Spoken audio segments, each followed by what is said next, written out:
네, 시장의 지수 분위기는 그닥 좋지는 않습니다. 그래도 뭐 코스닥이 힘내고 있다라는 점 비교적 긍정적인데요. 자, 이런 상황에서 어떠한 이슈를 우리가 또 봐야 될지 알아보도록 하겠습니다.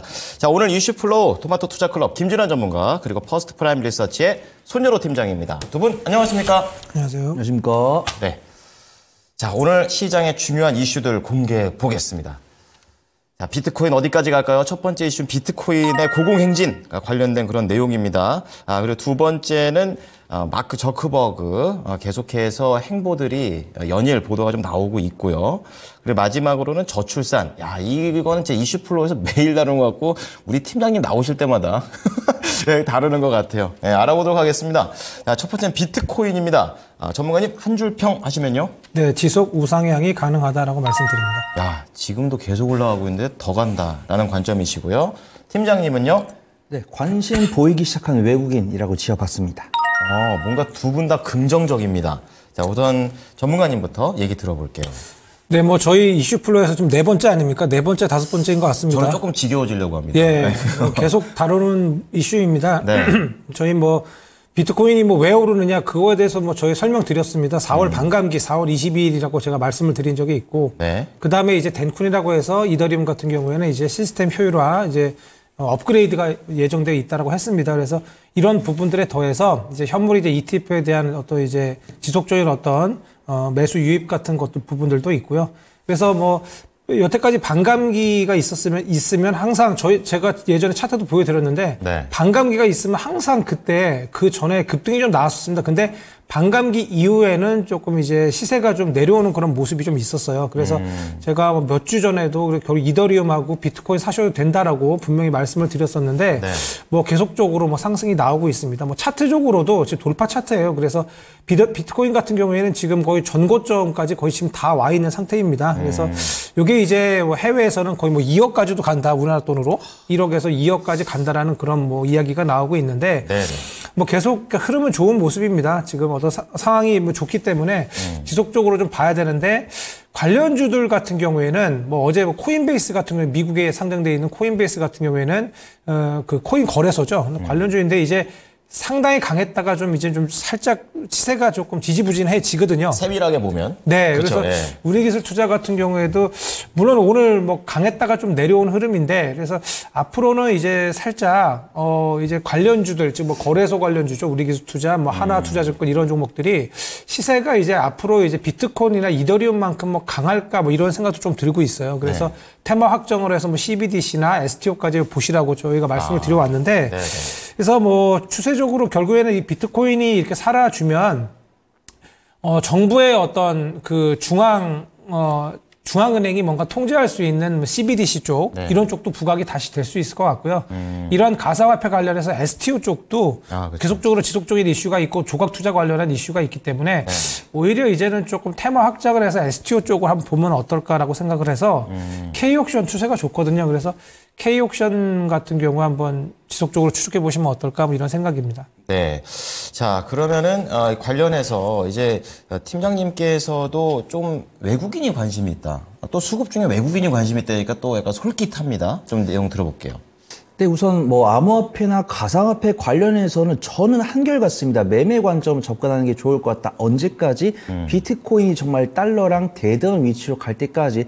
저는 이제 상식적으로 이해가 안 되지만 의아한 상황이 발생하지만 저는 어떤 펀더멘탈만으로 말씀 안 드리잖아요. 항상 맞아요. 내가 이해할 수 없는 부분이지만 수급이랑 거래량이 붙는다고 하면 겸허히 받아들이고 매매에 임해야 된다. 그렇게 좀 늘 말씀을 드리고 있습니다. 네. 한 가지 의아하지 않은 부분은 비트코인 같이 시총이 막 몇 조 단위가 되는 상품들이 하루에 변동성이 11%, 12% 움직인다는 게 트레이더들의 영역에서는 좋은 거예요. 근데 어떤 전문가, 애널리스트 입장에서는 변동성이 그냥 달갑지만 않습니다. 제가 그렇죠. 네. 누누이 말씀드렸던 게, 제가 비트코인을 정말 자산으로서 인정을 하려면 달러처럼 안정성을 가져야 되고 일정한 가치를 받아들이는, 사실 그 가치에 대한 뉴스는 아직도 안 나오고 있어요. 근데 그 가치를 만들 수 있는 뉴스를 우리가 CBDC랑 STO를 보는 거죠. 그게 안정성을 보증해주는 한 장치니까. 네. 근데 이제 제가 이제 자산운용사 입장이면 약간 좀 불편할 것 같긴 해요. 근데 불편하다고 자산운용사가 뜻을 내비친 뉴스를 본 적이 없으니까. 왜냐하면 ETF, 현물 ETF가 출시가 될 것이라는 기대감이 나왔을 때가 약 비트코인 4,500만 원에서 5천만 원대였는데 승인이 될 것이라는 기대감이 있다 보니까 6,500, 6,600까지 왔어요. 그 다음에 현물 ETF가 승인됐을 때가 7천만 원이다 보니까 승인이 되니까 그 자금들이 들어온 겁니다. 그래서 이제 자사운용사 입장에서는 ETF 시점이 7천만 달러, 7,500만 달러인데 저는 이 비트코인의 적정 가격이 얼마인지 모르겠지만 많은 전문가분들께서 비트코인 가격이 1억이 넘어갈 것이다, 2억이 넘어갈 것이다 이런 뷰가 있는데 이런 뷰가 나오면 꼭 밀리더라고요. 왜냐하면 저는 항상 투심을 봐요.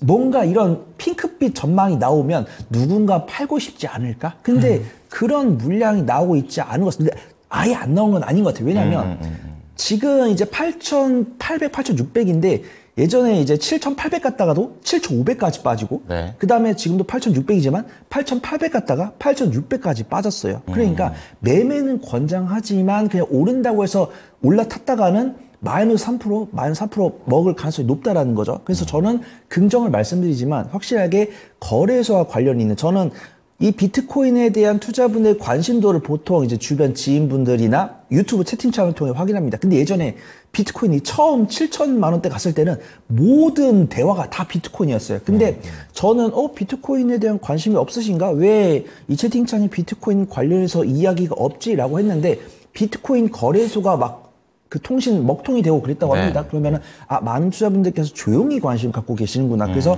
관심도가 상당히 있다고 판단되고 있고요. 저는 비트코인이 1억 원이랑 뭐 2억 원 간다. 엔비디아도 뭐 1,400달러 부르는 와중에서 못 간다라는 의심은 하지 않지만 못 갈 가능성이 있으니까. 그 다음에 매도 물량이 간혹 나오는 모습 보여줬으니까 매매를 정말 잘하신 분들 위주로 보시는 게 좋을 것 같고 저는 여전히 매매를 못하신 분들 CBDC랑 STO로 보는 게 맞다라고 판단됩니다. 그래서 STO 같은 경우는 이제 전문가님 말씀해 주신 종목들 중에서 저는 하나를 추가를 해보자고 한다면 헥토파이낸셜 좀 추가를 하고 싶거든요. 어떤 그래서 회사입니까? 다른 분들께서 몇 번 말씀해 주신 경우가 있는데 연간 실적으로 안정적인 실적을 갖고 있고 열매 컴퍼니에 참여한 이력이 있기 때문에 STO가 이 비트코인을 투자하는 데 있어서 안정성을 가져다 준다고 한다면 그에 따른 수혜를 헥토파이낸셜이 가질 수 있고 다른 이 암호화폐 관련 종목들은 누누이 말씀드리지만 이슈가 없을 때는 외국인과 기관이 사요.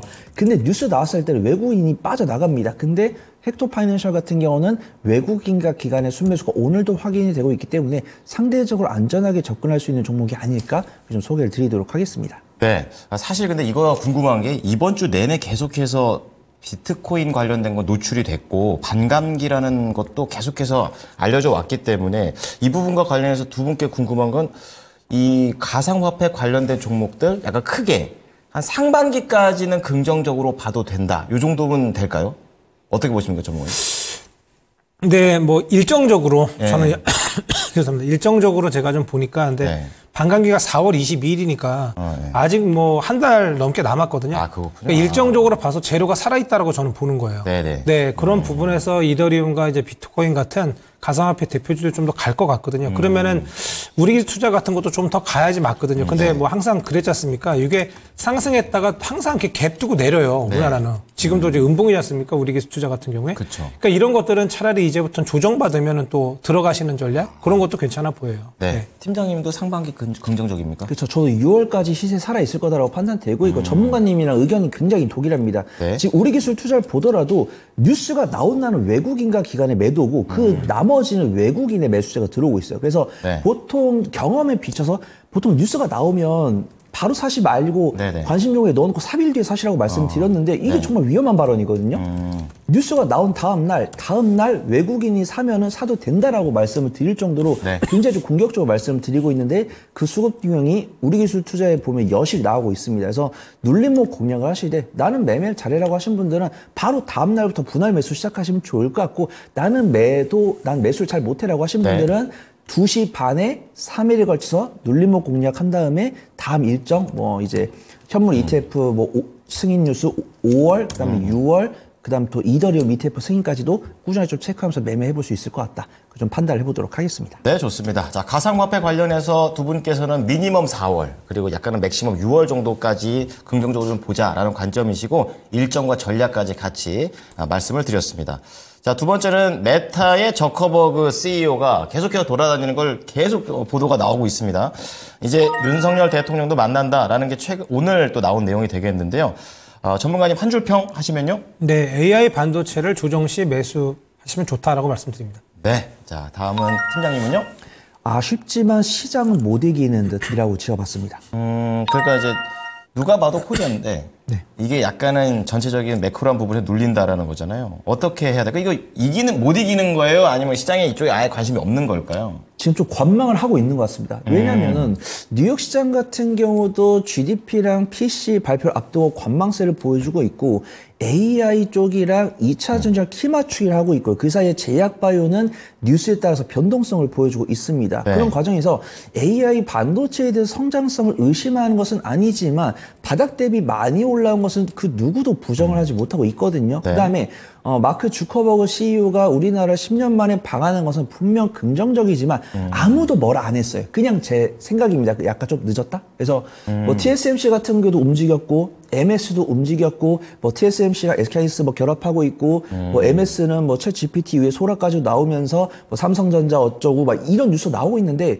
마크 저커버가 좀 막찰 탄 것이 아닌가 그렇게 판단되고 있고요. 비교 평가했었을 때요. 비교 판단. 이거 오로지 제 개인적인 사견입니다. 네, 네. 그다음에 시장을 봤을 때 오늘 개장 직후에 솔직히 AI 소프트웨어가 강했어요. 폴라리스 오피스를 주축으로. 네. 그래서 이제 AI 반도체 하드웨어가 살짝 단기적으로 거치면서 그 자금이 AI 소프트웨어로 가는 듯 했었는데 시장 자체가 좀 외국인과 기관의 매도세가 좀 나오다 보니까 이게 아닌가 보다 하고 좀 빠져나가는 부분들 그러면서 이제 저출산 관련 종목들이 강세를 보이면서 폴라리스 오피스는 살아있지만 나머지 AI 소프트웨어도 좀 음전환되는 것 같아요. 그래서 지금 이 저커버그 CEO 방안에 따라서 수혜주가 무엇일까는 투자분들마다 다 아이디어가 다를 것 같습니다. 그래서 예를 들어서 뭐 LG그룹주가 수혜주다라고 볼 수도 있고 AI 반도체가 수혜주다라고 볼 수 있는데 저는 AI 소프트웨어가 수혜주다라고 판단되고 있고요. 저는 개인적으로 AI 소프트웨어 관련 종목들이 기술적 위치가 괜찮다라고 판단됩니다. 폴라리스 오피스가 지금 이제 상정 앵커님께서 말씀해 주신 이슈로 오늘 15%, 17% 상승세를 보여주고 있는데 네. 15%, 17% 상승하기 이전에 기술적 위치는 괜찮아요. 그 다음에 그 뒤를 이제 2등은 이스트 소프트인데 이스트 소프트도 외국인의 매수가 들어왔거든요. 근데 이게 아닌가 보다라고 하면서 이스트 소프트 자금이 빠져나가는 부분입니다. 정말 엄밀하게 따져본다고 하면은 챗 GPT랑 관련성은 사실 폴라리스 오피스가 있어요. 근데 이스트 소프트 같은 경우는 MS랑도 밀접한 관련이 있지만 이건 결과론적인 얘기가 될 것 같아요. 만약 시장에 자금이 풍부했으면 폴라리스 오피스뿐만 아니라 이스트 소프트도 있겠죠. 근데 시장은 다소 얼어붙는 가운데 시장에서 돌아다니는 유동자금이 없다 보니까 맞아요. 대장으로 몰린다 그렇게 판단되고 있고요. 일단 굵은 맥은 AI 하드웨어가 당연히 매매 가장 유효한데 네. 나는 조금 기대 수익률을 키우고 싶다라고 하면은 AI 소프트웨어. 그다음에 LG그룹주들은 조금 더 면밀하게 이 뉴스의 연관성으로 보이는지를 체크하고 매매에 접근하는 게 안전해 보인다. 이거 좀 판단을 해보도록 하겠습니다. 네. 자, 그럼 이번에는 전문가님께서 말씀해 주시는데 이제 전문가님은 AI라든지 반도체 쪽을 좀 긍정적으로 계속 보고 계시는데요. 조정 시에 더 사자 관점이시네요. 네, 이유가 있습니다. 우선은 뭐 메타의 저커버그가 와서 이제 XR 기기 이제 LG와 협력이니까 LG 뭐 이노텍입니다. 예, 그렇죠. 근데 네. 별로 움직임이 좀 없어요. 네, 없고 이제 뭐 이쪽 그 AI 기업들 관련해서 스타트업 만난다고 했는데 네. 그게 이제 거대 언어 모델 이제 전문 이제 기업인 업스테이지랑 협력한다는 얘기가 나오면서 관련주가 컴퍼니 K 뭐 스톤브릿지 엄청나게 강세거든요. 뭐 이런 거를 뭐 저희가 이제 살 수는 없고 지금 하나 숨겨진 거 하나 있습니다. 저거 내용 중에서요? 이거 말고 제가 지금 이제 얘기 드릴 게 있는데. 예, 뭔데요? 쫑긋하겠는데요? 네, 이제 오늘 이제 대통령과 이제 접견이 있습니다. 네. 오늘 이제 접견이 있는데, 메타가 내놓은 대형 언어 모델 LLM이 있는데 이게 라마3라고 하는데, 이게 이제 주문형 반도체 아식스라고 하죠. 이제 이 개발을 논의를 합니다. 엔비디아가 이제 개발을 한 범용 AI 칩 같은 경우에는 뭐 다 쓸 수 있습니다. 뭐 전 세계 기업도 다 쓸 수 있는 범용 그런 AI 그래서 칩이에요. 범용이죠. 예. 네, 근데 이제 아시죠? 이제 뭐 여러 어떤 구글도 포함해서 여러 기업들이 자기들 주문형 반도체를 이제 만들려고 하고 있습니다. 그러니까 약간 상황에 맞춘다는 네, 거죠. 맞습니다. 네, 자기 맞춤 기업에 반도체. 맞는, 네, 뭐 통신회사면 통신에 맞는 그쵸, 어떤 예. 그런 AI 칩을 만들어야 되는데, 이런 아식, 그런 거를 주문형 반도체라고 하거든요. 그게 아식 칩인데, 그거 개발을 이제 관련해서 대통령과 접견을 하는 겁니다. 그렇군요. 아무래도 제일 저희 뭐 대장이라고 하는, 대장한테 좀 얘기를 좀 하면은, 그죠. 아무래도 뭐 삼성전자의 어떤 협력을 통해서 뭐 주문형 반도체를 제작할 수 있겠죠. 제일 그래서 효과적이죠. 네, 그래서 그런 부분들이 좀 있습니다. 그래서 이 주문형 반도체에 대해서 저는 좀 집중을 좀 한 거예요. 그러니까 지금 여태까지 나온 건 업스테이지랑 협력이 당연히 네, 업스테이지가 가는 거고, 주문형 반도체를 위해서 이제 이재용 회장도 만나고 이제 윤 대통령도 만나기 때문에 저희는 앞으로 이제 미래를 좀 보면 어떨까 뭐 이런 생각을 좀 하고 있습니다. 그래서 제조사는 결론적으로 이 아식 칩을 위해서는 이 디자인 하우스를 좀 만나야 됩니다. 그래서 이 디자인 하우스한테 이 반도체 설계를 요청을 좀 해야 됩니다. 그렇죠. 맞춰야 되니까. 예, 그래서 이런 대표적인 전 세계 기업이 ARM입니다. 그래서 ARM이 갑자기 그때 몇십 프로 급등이 좀 나왔었죠. 그랬군요. 네, 그래서 요거 관련해서 뭐 가온칩스, 오픈엣지 테크놀로지, 에이디 테크놀로지, 뭐 에이직랜드 여러 기업들이 있습니다. 네. 근데 추세적으로도 상당히 좋은 게 저는 가온칩스 그 다음 후발이 오픈엣지 테크놀로지, 그다음에 에이디 테크놀로지라고 보고 있거든요. 네. 그래서 앞으로 주문형 반도체라는 것은 이제 엔비디아의 어떤 이 칩이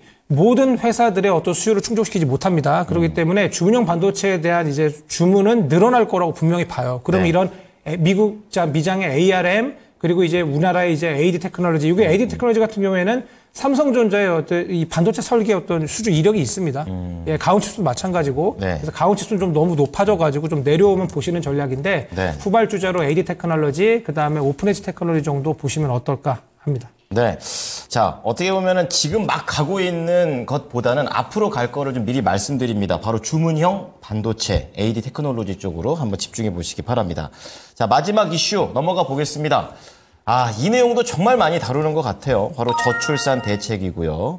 전면 재검토한다. 그러니까 지금 정책이 소용이 없다라는 게 판단이 되겠죠. 관련해서 전문가님 한 줄 평 하시면요. 네. 바로 해결되기는 힘든 문제다라고 말씀드립니다. 그렇습니다. 이게 또 유럽도 만만치 않더라고요. 네. 팀장님은요? 우리나라만의 문제가 아니었던 저출산 문제라고 지어봤습니다. 네. 영국 BBC에서도 이 부분과 관련해가지고 집중 조명을 했다고 하는데 좀 하나씩 알아보겠습니다. 빨리 끝날 문제가 아니다. 전문가님, 어떻게 보십니까?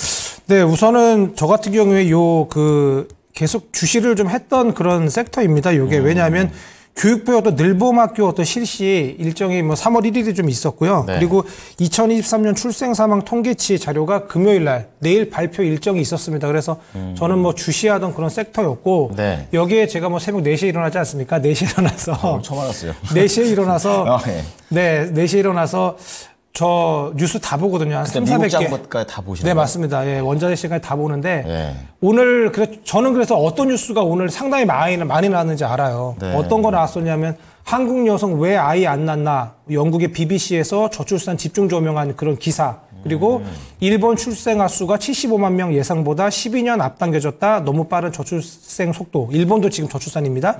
우리나라보다 훨씬 낫네요. 우리나라는 20-30만 명밖에 안 낳는데 뭐 일본은 75만 명을 낳으니까요. 아유. 네, 여기에 이제 코로나 끝나도 아이 안 낳는 2030 세대 이대로면 국가 소멸. 제가 여태까지 아침에 새벽에 일어나서 찾은 그런 뉴스거든요. 그래서 저는 이 기사들을 보고 네. 캐리소프트, 아가방 컴퍼니, 삼성출판사, 제로투세븐, 꿈비 이런 것들을 제가 관심 종목들에 넣어놨었거든요. 그래서 그러니까 뉴스를 많이 보면 압니다. 그러니까 이게 오늘 상당히 저출산 쪽이 강하겠구나. 물론 뭐 관련주들이 차트적으로 별로 좋지 않았어요. 근데 네. 우리나라는 거의 뭐 테마주 장사 아니겠습니까? 그래서 이런 종목들이 오늘 뭐 다른 뉴스들이 보이는 게 좀 많이 없었어요. 그러니까 네, 이것이 좀 부각되는 그런 모습이었는데 결론적으로 작년 4분기 합계 출산율이 역대 최저 0.6명대로 추락을 했습니다. 결론적으로 0.70대에서 그래서 많이 심각하고 여기에 이제 뭐 예전에도 어떤 인구학자 명예교수 옥스퍼드 명예교수 데이비드 콜먼께서 얘기를 하셨죠. 한국이 이렇게 심각한 저출산 문제가 지속이 된다면 1호 인구 소멸 국가가 될 것이다라고 경고했다라는 되게 세게 얘기하시네요. 그 기사 내용이 다시 조금 재탕이 좀 됐어요. 예전에 나온 건데. 그래서 이런 것들로 저희도 많이 얘기했습니다. 우리 저희 팀장님 나오실 때마다 같이 매번 이렇게 얘기를 하는 그런 그러게 말입니다. 내용입니다. 그래서 네. 팀장님 나오시기 전에 매수를 해야 될 것 같아요. 제일 불리한 사람이 그러니까 이게 미혼이어가지고 맨날 나올 때마다 이게 나와요. 네, 매번 이상하게 저희 손 팀장님 만날 때마다 이 저출산 문제 다루게 돼가지고. 네. 근데 여태까지 그 저출산에 들인 그러한 몇조 원에 몇십조 원인가요? 그 금액이 지난번에 제가 말씀드렸다시피 아이가 네. 1세부터 태어나서 20세 될 때까지 이렇게 매월 200~300만 원씩 줘도 충분히 커버가 된다라는 그런 기사를 제가 본 적이 있어요. 네. 여태까지 그러니까 돈을 제가 봤을 때도 너무 좀 엉뚱하게 계속 드리고 있는 그런 느낌입니다. 그래서 너무 해결이 안 되다 보니까 지금 저출산위원회 같은 경우에도 지금 완전히 정책을 기본 계획 같은 걸 완전히 전면 수정한다 이런 얘기가 나오는데 저 기억해요. 전문가님께서 이게 좀 더 아예 심플하게 한 아이를 키우는데 처음부터 끝까지 전부 다 200~300만 원씩 그냥 주는 걸로 네. 제일 확실한 거다고. 돈을 그냥 주고 그다음에 강남에 아파트 주면은 다 저희 출산 문제 해결된다. 되는데 어쨌든 간에. 네, 그런 얘기를 했었는데 그쵸. 부영에서도 그때 부영이라는 그룹이 그랬지 않습니까? 아이를 낳으면 1억을 줬었나요? 그런 거였는데 그래서 저출산이 그 회사는 출산율이 괜찮다고 합니다. 그래서 그렇군요. 결론적으로는 그러니까 이런 금전적인 지원이 저는 아무래도 중요하다고 생각합니다. 근데 저희는 주식을 하는 사람이니까 정책은 저희가 어쩔 수 없고 투자자 입장에서는요. 그래서 투자자 입장에서는 아가방 컴퍼니가 계속적으로 좀 추세가 좀 좋았습니다. 그래서 오늘도 괜찮은 모습인데, 그래서 이런 문제는 해결되지 않을 것 같고, 그다음에 저출산 고령사회위원회가 2월 말에서 3월 초에 이제 정책을 발표하기로 한 일정이 있습니다. 네. 이게 아직 발표가 안 됐기 때문에 아직 저는 요 일정 모멘텀이 끝나지 않았다고 봐요. 그래서 아가방 컴퍼니 정도 지금 대장주라고 보고 있으니까요. 네. 이것이 내려오면 보시는 전략 어떨까 합니다. 네, 대장주 눌림목 공략 이렇게 좀 말씀을 해주셨습니다. 자, 그럼 우리 팀장님도 이제 말씀을 좀 해주셔야 되는데 괜히 좀 죄책감 느끼지 마시고 전략적으로 좀 접근을 해주세요. 아무리 죄책감이 느껴진다고 해서 투자 원칙을 바꿀 수는 없죠. 원칙대로 그렇죠. 저는 올곧게 갑니다. 네. 저는 매매 관점을 좀 말씀을 드리고요. 이제 정책이 나오는 게 좋은데 정말 그렇게 강력한 집 한 채랑 네. 자녀 한 명당 지원 이런 정책이 아니면 사실 결혼하고 싶어도 못하는 상황인데 저는 그래요. 지금 우리나라가 가장 심각한 것은 알았지만 다른 나라도 심각하구나라는 것을 알았을 때는 사실 경기 침체라는 단어를 쉬쉬하고 있지만 많은 분들께서 이미 경기 침체가 온 것 같다. 그래서 우리가 결혼을 못한 이유는 약간 경제적인 조건이 많이 좀 부족한 그걸 이제 적극적으로 말한 사람이 없습니다. 돈이 부족하니까 마음의 여유도 없다. 마음의 여유가 없어서 이제 결혼 못한다는 것이고 오늘 뉴스가 나온 것도 이제 전문가들이 다 말씀했어요. 우리나라뿐만 아니라 일본, 중국, 유럽까지도 저출산 문제가 심각화되고 있는데 저는 평소 같았으면은 일단 뉴스가 나왔으니까 후퇴했다가 나중에 눌림목 공략을 해보자라고 말씀드리려고 했었는데 정말 심각하다. 그래서 외국인도 동조를 하고 있다는 생각이 들어요. 그래서 이런 관련 종목들이 변동성을 보여주는 것은 아쉽지만 일단 정부 정책이 정말 우리가 그 결혼을 촉진시킬 수 있는 정부 정책을 기다리는 와중 속에서 우리는 수익을 봐야 되는 숙명이니까 제가 긍정적으로 말씀드리기 가슴이 아파요. 왜냐하면은 보통은 이런 뉴스가 나오기 전에 외국인과 기회 샀다가 이런 뉴스 나왔을 때는 양봉에 외국인 기관이 팔고 떠나야 되거든요. 근데 오히려 오늘 순매수가 들어오고 있습니다. 굉장히 좀 가슴이 아픈 거죠. 그래서 관련 종목 말씀드리면 일단 시가총액이 1,000억이 안 되는 종목들은 다 제외를 했고요. 그러면 꿈비, 삼성출판사 같이 외국인 순매수가 들어오고 있고 기술적 위치가 괜찮습니다. 저출산 관련 종목들이 사실 오늘 처음 나온 게 아닌데 그때는 다 외국인과 기관이 매도를 하고 있고 그냥 짧게 윗골 달면서 빠져나갔는데 오늘은 조금 장대 양봉이 나오고 있는 것 같아요. 그래서 굉장히 좀 가슴이 아프지만 관심주를 말씀을 드려야 되니까 매매를 못하신 분들 위주로는 꿈비랑 삼성출판사 그다음 저는 또 투자 인사이트 하나 재택근무 관련으로 해서 알서포트랑 비트컴퓨터를 보고 있는데 알서포트가 오늘 기술적 위치 굉장히 좋은 위치에서 외국인 순매수 들어오고 있으니까 알서포트 좀 유심히 지켜보시면 좋을 것 같습니다. 네. 자, 오늘 또 저출산과 관련해서는 이제 여러 가지 문제점 그리고 우려되는 부분들이 많지만 우리가 투자자 입장에서만 고려를 했었을 때 지속적으로 볼 수 있는 그런 섹터 그리고 매매 전략까지도 유효하니까 참고해 보시면 좋겠습니다. 자, 오늘 두 분 감사합니다. 감사합니다. 감사합니다. 네, 지금까지 이슈 플로우였습니다.